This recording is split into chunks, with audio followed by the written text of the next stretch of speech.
Hey, this is Matt once again. Welcome back to another review, this time of the new film Hobbs and Shaw. Now, the film stars Dwayne "The Rock" Johnson and Jason Statham as Luke Hobbs and Deckard Shaw. The last film they were in together, The Fate of the Furious, probably one of my favorite parts of that film was their interaction with each other. I know a lot of people did not like that film, but I did. I thought it was fun. I thought it was entertaining popcorn of a movie.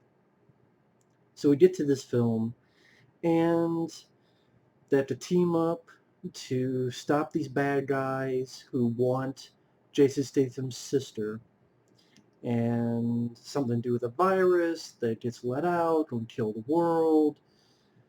Idris Elba is our bad guy in the film, who has a suit which makes him bulletproof and stronger. A lot of jokes about that. Oh, he's a Superman, he's a Terminator, things of that nature. He even has Terminator vision at one point because of the suit he's wearing, and is a little bit superhuman. And the film, at the end of the day, I liked it. I can say that. I liked the film. I thought it was fun. I liked Jason Statham and Dwayne Johnson in the movie. I liked their banter back and forth. Some of the action scenes were entertaining. But it seemed like a film that I should have loved. One thing I was worried about was that the trailers gave away everything, and they pretty much did because the trailers are so long for this movie. If you see one of the trailers, you pretty much got the whole movie. And it's from the same director who did Deadpool 2 and Atomic Blonde. And I like this more than Atomic Blonde, but I definitely like Deadpool 2 more than this. And I liked Idris Elba. I liked him as an actor. I thought granted, there's not much to the role, but I thought performance-wise, he did great as the bad guy. The actress who played Jason Statham's sister, I liked her. There are some surprise cameos in the film, which I'm going to get into right now. Spoilers for who haven't seen the film. I'm going to get into it right now. Ryan Reynolds has a role in the film. He has a couple scenes. Kevin Hart has about two or so scenes as an air marshal. Ryan Reynolds is the guy who gets Dwayne Johnson onto the mission. And the film itself, again, I liked the film, but I kind of sat here and thought, why did I not love it? Because here's the thing, I like Dwayne Johnson. It's just that a lot of his films recently have sucked, in my opinion. I hated Jumanji 2. That's why I do not look forward to Jumanji 3. I hated Skyscraper. I thought Rampage was rather lame. San Andreas was boring as hell. Snitch I did not like. I mean, other than his work in the Fast and Furious films, which I've liked Dwayne Johnson in those movies, the last film he starred in that I liked, I can't remember. I mean, back in the day when he was in The Rundown and Race to Witch Mountain, which I liked, Walking Tall was alright, Doom I enjoyed for what it was. But a lot of his recent stuff has just been lame, in my opinion. And I definitely like this more than his last couple movies. And Jason Statham, the last film I had seen him in was The Meg, which I did not hate The Meg. It's just The Meg was disappointingly mediocre, especially compared to other creature feature films like Deep Blue Sea, Deep Rising, uh, let alone Jaws. But again, even compared to like Deep Blue Sea and Deep Rising, The Meg, it should have been a lot more. Should have been a lot more fun. Should have been a lot more fast paced. Should have been a lot more action. Should have been gorier. Should not have been neutered. So all those elements helped make The Meg disappointingly mediocre. Again, I didn't hate the film, but I didn't love the film either. And so I'm watching this movie, And I know some people compare it to Tango and Cash, but Tango and Cash is miles better than this. Yeah, it's also an over-the-top action film with two big stars, of course Stallone and Kurt Russell. I reviewed Tango and Cash on the channel when I did my Sylvester Stallone marathon where I reviewed all of Sly's movies. I love Tango and Cash. Tango and Cash is probably my favorite buddy cop film. I say probably, it's definitely up there. But the difference between with Tango and Cash is, number one, it's Rambo and Snake Plissken in the movie. Number two, it was over the top, but it was still a serious movie. And that's what a lot of filmmakers seem to not grasp nowadays. And the only films that come close to grasping it are, in my opinion, the John Wick movies. I mean, the John Wick films, I think, do a great job where they are over the top, they're fun, but they take them so seriously. But you watch them, there is a bit of a sense of humor to them as well. But they don't act like parodies. And so that makes them more fun. I don't know if that makes sense. Like, Tango and Cash does have a sense of humor. When you watch the film, great sense of humor. But it still takes itself as a serious movie at the same time.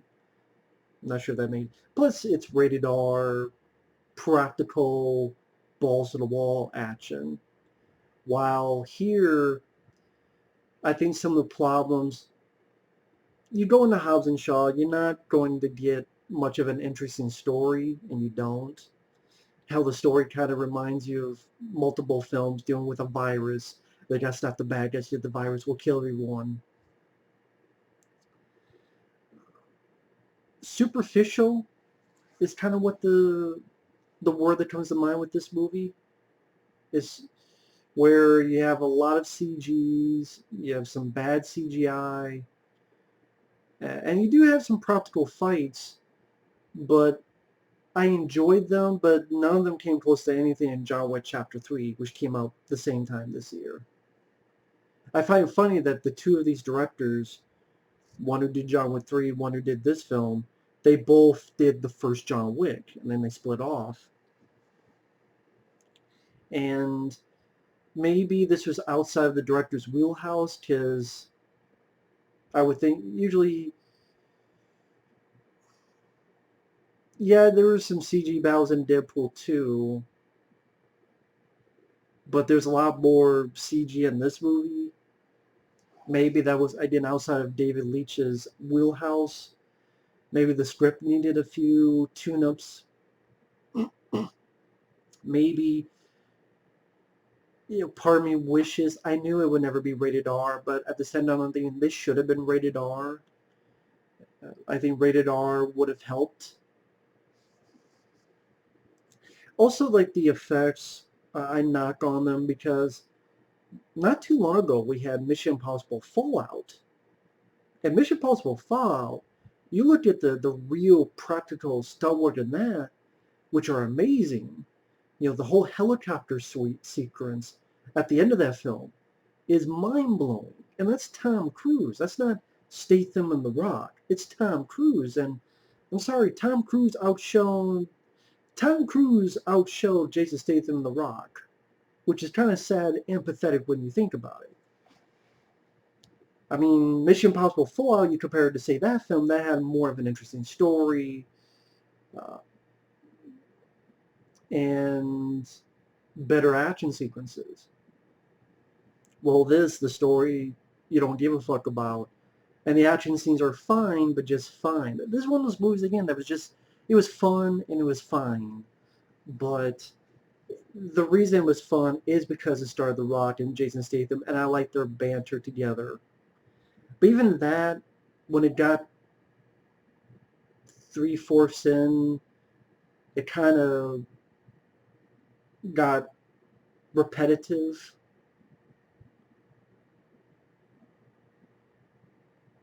Because even by the end of Tango and Cash,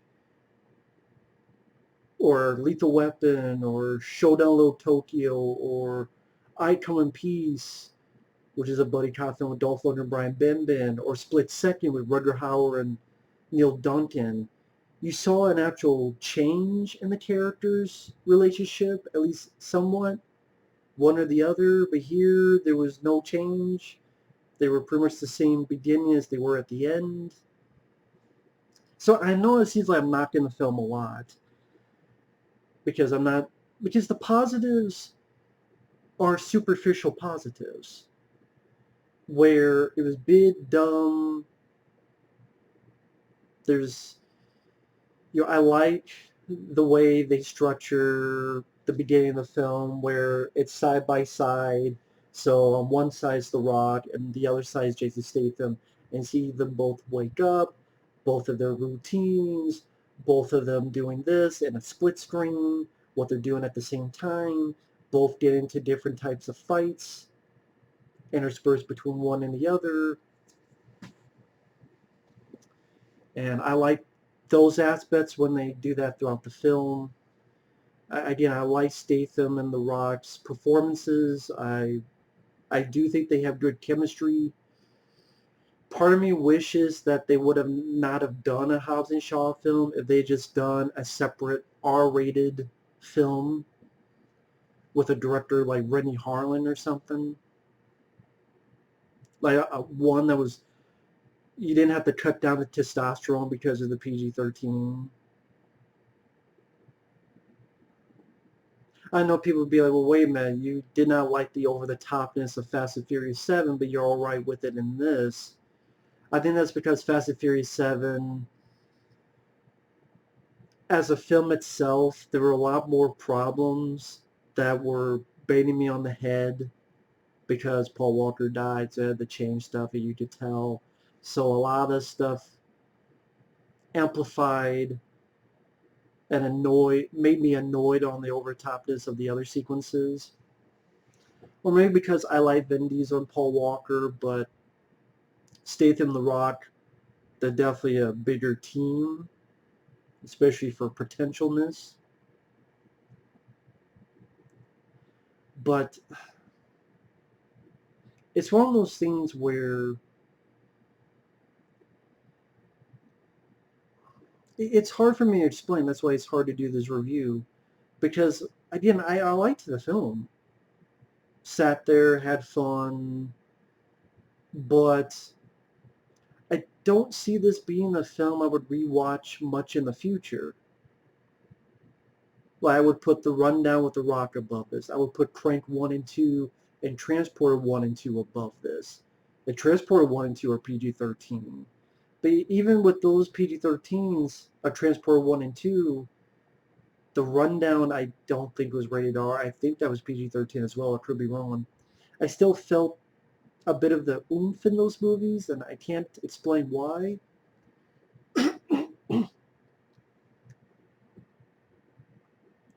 And yeah, I don't know because the trailer gave a lot of the film away, or because there's certain stuff where it's a pretty long running time, and it did not need to be that long. I could see quite a bit of stuff that could have been cut out. Like, for example, you did not need the whole thing in Samoa, where you see appearances of Cliff Curtis, who's an actor. He's been in quite a few films. He was the bad guy in Collateral Damage with Arnold Schwarzenegger.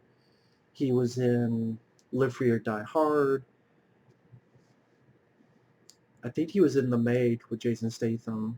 You could have cut, and Roman Reigns, the wrestler, who is related to The Rock, he has an appearance in it. That could have been all cut out. You did not need, the little bits with Idris Elba and the helicopter scene, you could have just fit that in the sequence before where they were at pretty much Chernobyl. It's pretty much what it was. That's what it was. You could just fit it there. And the fight scene that The Rock and Statham has with Idris Elba. You did not need to go into Samoa, which added like another 20, 25 minutes to the film. You didn't need that at all. Kevin Hart's appearance, he did not need to be in the film at all. Pretty much the film stopped so Kevin Hart can do his shtick with The Rock and Statham on an airplane, and Kevin Hart acting tough because he's the air marshal. And then the second time he appears, he gets a plane for the characters, and the joke is he's doing it while sitting on a toilet. You didn't need that. Ryan Reynolds, it was fun to see him in there. Did you need him? No, but him I could deal with more than Kevin Hart. I'm like, man, if you don't have cameos with like other maybe action stars. I think would have been cool. Like maybe have Statham borrow some buddies from the Expendables. Again, if you don't have cameos. Or hell, there was one just throughout the film. You have this voice. You don't know who it is, but it's a voice distorted, so it sounds more robotic to hide the Pearce's identity. And it's our head villain, which you never see, but you hear this distorted voice that talks to Idris Elba's character. And you get the idea he's going to be the main bad guy and whatever happens. I don't know if Hobbs and Shaw will get a sequel because it seems like the box office is disappointing. I don't think it's going to make as much money as they think. Probably because when people saw the trailers, they went, is this a joke? And some people just didn't want to see it.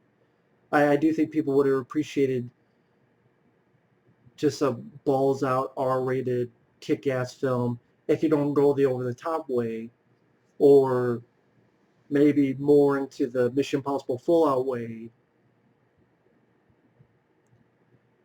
But anyway, that voice, apparently you're supposed to find out at the end that the head guy is Keanu Reeves. And then Keanu Reeves would be a bad guy in a future film, but they cut that out. And then they're like, well, I don't know what happened. I don't know if Keanu Reeves said no, like changed his mind, said no, don't put me in it. From what I understand, it was the opposite, where the director went, it would have been fun, but, we're just going to leave it open. Anyone could play that person in the future. Whatever. But yeah, Keanu Reeves would have made more sense than Kevin Hart. But, they put Kevin Hart because he worked with The Rock multiple times. Of course, Ryan Reynolds is in there because he worked with the director of Deadpool 2. But yeah, I know that's the other weird thing that they don't touch on in this film, and they should have. The fact that Jason Statham's character did kill the Han character in Fast and Furious 7. And I know there's this whole hashtag justice for Han. Han wasn't really a character that I loved or hated. I was just indifferent to him. So I guess that's why I didn't have too much of a bug up my ass with Fate of the Furious. Because Han, I don't like Tokyo Drift, which he was a big part of that. And again, he was there, and the actor, I thought he sucked a bullet to the head. So again, I'm very indifferent on the actor and character. So again, that's why I didn't have a big deal with it. But I get why people do. So even then, just as a form of continuity, you should just have at least one scene. Like instead of the fucking Kevin Hart scene, you could have had an actual scene with The Rock and Jason Statham just talking to each other about something like that. And that's what I mean, like Tango and Cash and these other buddy cop films, they're fun, they're over the top, but there's quite a few good like moments of seriousness. Like Tango and Cash when they're being tortured. I mean, they feel snide with Marks, but that scene is taken very seriously with the musical score, with everything else. Here you have a scene where the two characters are being tortured by electrocuted, and it's more of a joke than serious. And again, like, I'm having fun with the film as I'm watching it. And the more I think about it, if I see this for cheap, $10, $7, if I find it for cheap, I'll pick it up. But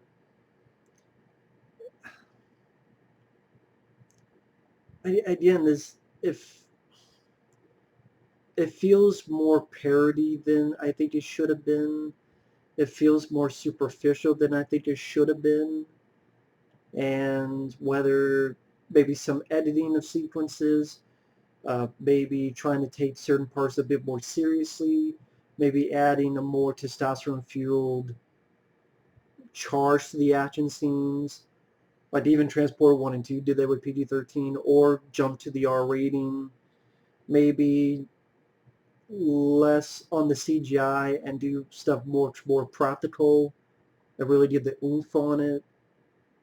But again, maybe that's because the same year I saw John Wick Chapter 3 and I see a set piece with, oh my god, John Wick is fighting a bunch of bad guys on motorcycles with swords.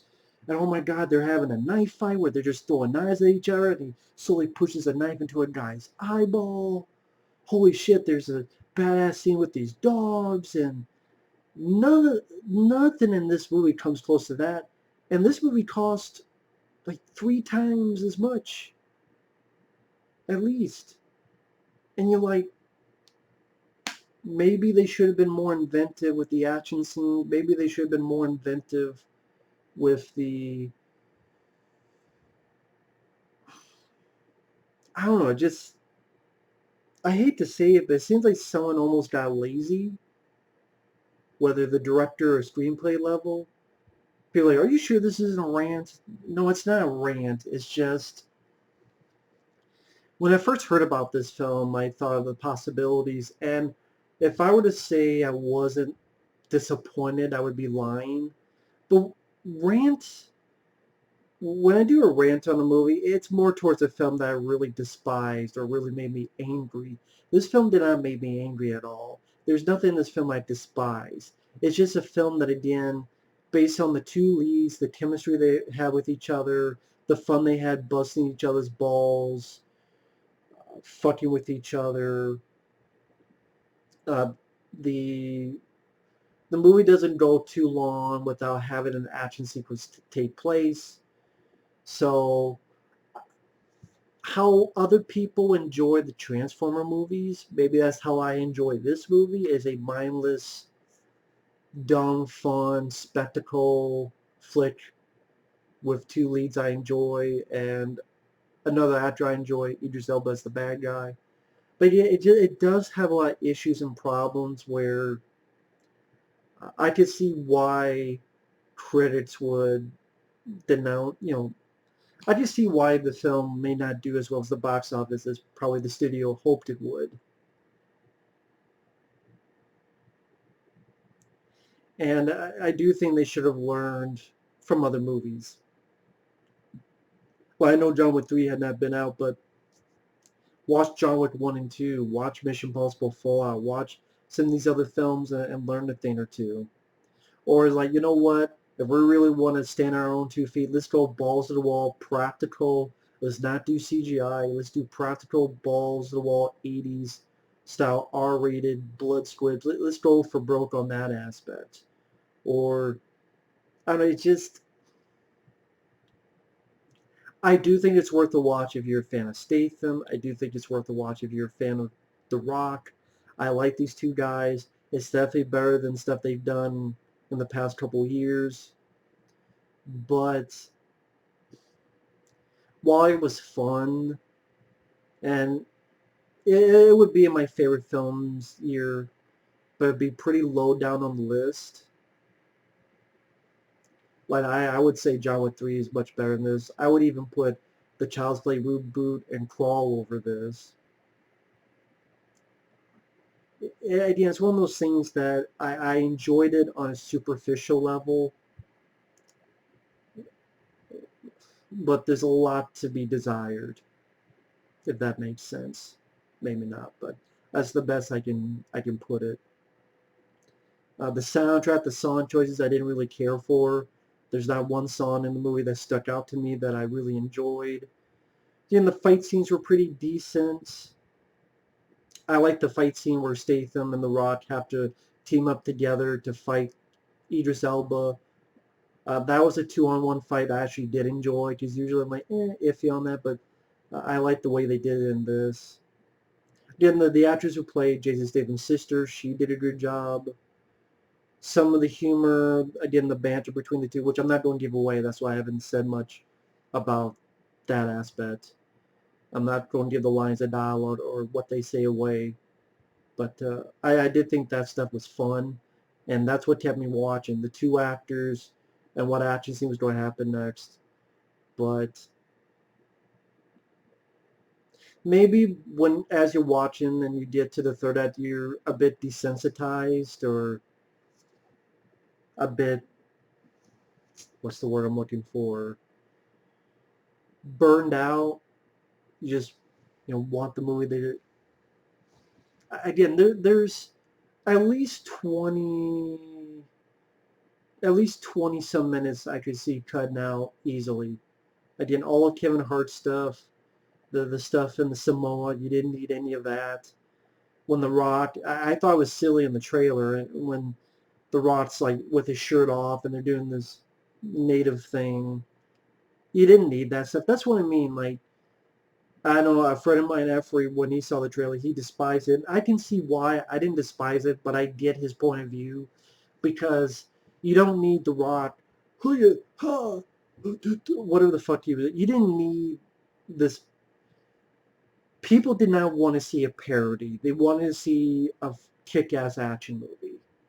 And what you gave us is more of a parody of buddy cop films when they wanted just a straightforward kick-ass buddy cop film. I think maybe that's where the issue comes from. But anyway, I still thought it was a fun movie. I was still entertained. Considering the shit that's come out this year, yeah, I was entertained. I mean, it's hard to get mad when you had to witness stuff like Escape Plan 3 or Captain Marvel or some other bullshit. But again, with that said, the two leads and some of the action scenes catapulted enough of my enjoyment that I guess I'm overlooking a lot of flaws I had with the film as well. So, which that's how it is with movies. There are films that you have a lot of flaws with, but the certain aspects you like so much, you'll put that higher on the pedestal than a film that you don't have a lot of flaws with and you enjoy and you like, but yet a heavily flawed film you'll put above it because, again, the aspects you do like over overhook it. I know that doesn't make sense, but I don't know how else to word it. But either way, thanks for watching. Take care. We will see you in the next video. Later.